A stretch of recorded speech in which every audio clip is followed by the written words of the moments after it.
Spider-Man PS4 is getting a ton of E3 awards, so that is great news, right? We also got a ton of new info, a leak from Amazon Italy that is pretty interesting to talk about and more. So let's get into it. If you enjoyed that, then a like would be super appreciated, and let's go. Marvel's Spider-Man won 37 E3 awards and was nominated 47 times, so that is freaking huge, especially for a game that is almost out and was already at 2 E3s before this. Of course, this was the first time it was playable at the show. I was lucky enough to get my hands on it as well, and I totally get why Insomniac won all the awards. They even won Best Console Game and Best Action Adventure Game of E3 from the Game Critic Awards, and that is a group of critics from different outlets and influencer parties like IGN, Easy Allies for example. So winning those awards after being voted on by many critics is huge, and with this much praise you almost think that it's possible that Spider-Man can become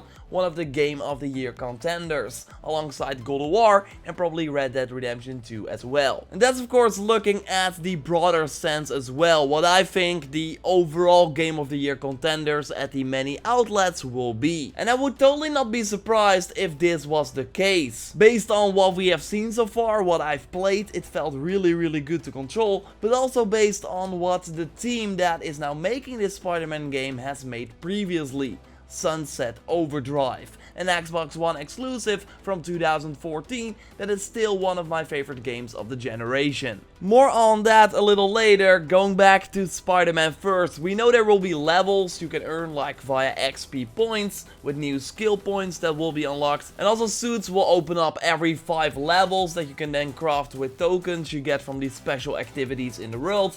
Good to note is that the story quest will not be locked behind your level, so there will not be a level requirement in order to do the next story mission. So that means that you can probably just follow the missions without having to touch the side content. They would not say how long the game is yet, since they are still fine-tuning things, and of course it also depends on the amount of side activities you do. And again, why would you not do these open world things? Because of course you want to unlock these awesome outfits as well. But yeah, if you just want to swing through the main story, you can totally do that. Speaking of costumes, one of the most exciting part about the game in my opinion, can't wait to see what costumes will be in the game. So Insomniac confirms that we will see costumes based on comics, movies, but also that they will make more original costumes they designed especially for this game. So alongside the advanced suits they of course already made and showed, we will have more special outfits we never saw Spider-Man wear before. Good to note is that you cannot change the color of your suit, but as noted in my previous videos,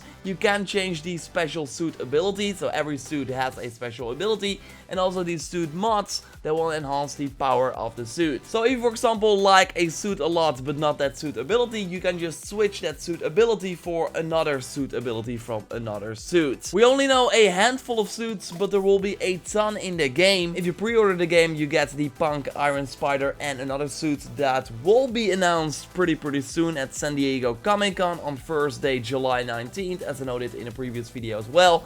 Now we know that the game will have multiple save files, and that if you pre-order the game, you get this pre-order code. It means that you unlock the suits on all those save files. At least that is what the community director at Insomniac, James, thinks will be the case, confirming that there will be multiple save files as well, just like this tweet from the official Insomniac Twitter account says as well. A small bit of info for the people that are worried about the performance on the basic PS4. Insomniac says that you should not worry and that you can look at their previously released PS4 game. And that was of course the Ratchet & Clank kind of remake for a good comparison on how the game will look. Spoiler, Ratchet & Clank looked really good even on a base PS4 and ran great as well. So I don't think there will be any issues. It will just be that the PS4 Pro runs the game at a higher resolution. Also for the people that are wondering that have a base PS4 with an HDR TV, the game does support HDR also on the base PS4.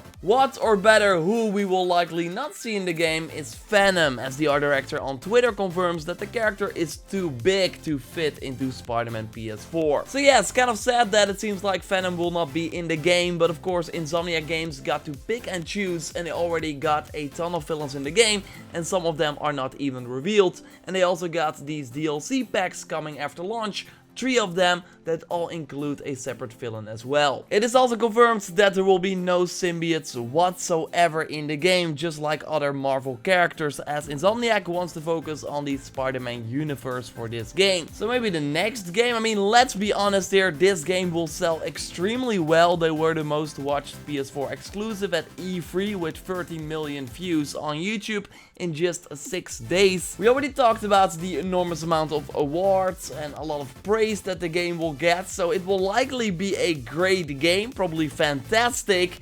It's Spider-Man, the biggest superhero of all time, and it releases without like any big competition around the September 7th release day on the PS4 with an install base of 80 million potential buyers. So yes, this will be huge, and I said it before in previous videos or on social media, I think it will sell better than God of War, and that game sold 3.1 million units in just 3 days. Yes, single player games are dead. So what will that mean for the future with Insomniac now getting the hang of it? I mean, you would think that they could be asked to make a follow-up that does include some Avengers characters, for example, who knows. Right now, of course, the studio is focused on finishing Spider-Man, obviously, and they're also working on a VR game called Stormland.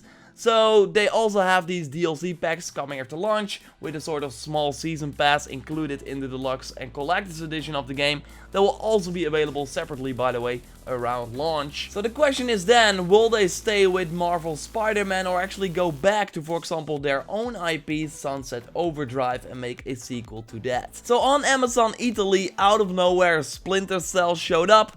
Bloodborne 2, a release date for Dreams for Media Molecule for February 22nd. And yes, February 22nd, 2019 is that crazy day with Anthem, Metro, and another PS4 exclusive, Days Gone. And also Dark Souls Remastered for the Switch got a release date of August 31st. And then Sunset Overdrive 2 for Xbox One showed up as well. So yes, with Insomniac working on Spider-Man and this VR game, there's no way they could also make this sequel. So they also quickly debunked this rumor, saying I would not trust Amazon Italy since it's no Walmart Canada, of course referring to that big E3 leak that turned out to be true, like most of it. I, by the way, made a video on that Walmart leak talking about the games that we did not see that were on that leak, while of course Rage 2 and Just Cause 4 were indeed correct. So I totally think that this Walmart Canada leak was correct, yet some games did not show up. Watch that video by clicking on the screen if you are interested. So I thought it was interesting to insert this Amazon Italy leak as well because of Sunset Overdrive 2. That might never happen. Earlier this year we also got this tweet from Patrick Klapik, who works at Vice at Waypoint, a very trustworthy source, who also said that Sunset Overdrive 2 is sadly not in development. And it's pretty obvious if you think about it this way. Why would Insomniac go focus on a sequel of a game that sold really badly, while they could also make a new Spider-Man game that will be way more successful? It's just too obvious to go that route. After the release of Spider-Man PS4, they got a ton of experience making a Spider-Man game. They got the engine working. They got a great system for swinging through the city. They got a ton of animations for Spider-Man already, a lot of assets for the city. So just like with other sequels, making one would be way easier than what they had to do right now, like start from scratch. So I think a new game in this series from Insomniac is as good as guaranteed, with them also focusing on the Spider-Man universe for now, leaving a lot of stuff left to explore if they want it to continue. And I think that Marvel and Sony, after looking at the sales of this game, and Insomniac themselves as well, I mean, they are an independent studio, so they need a project to keep all their people employed. I think it makes a ton of sense that they will continue with this series.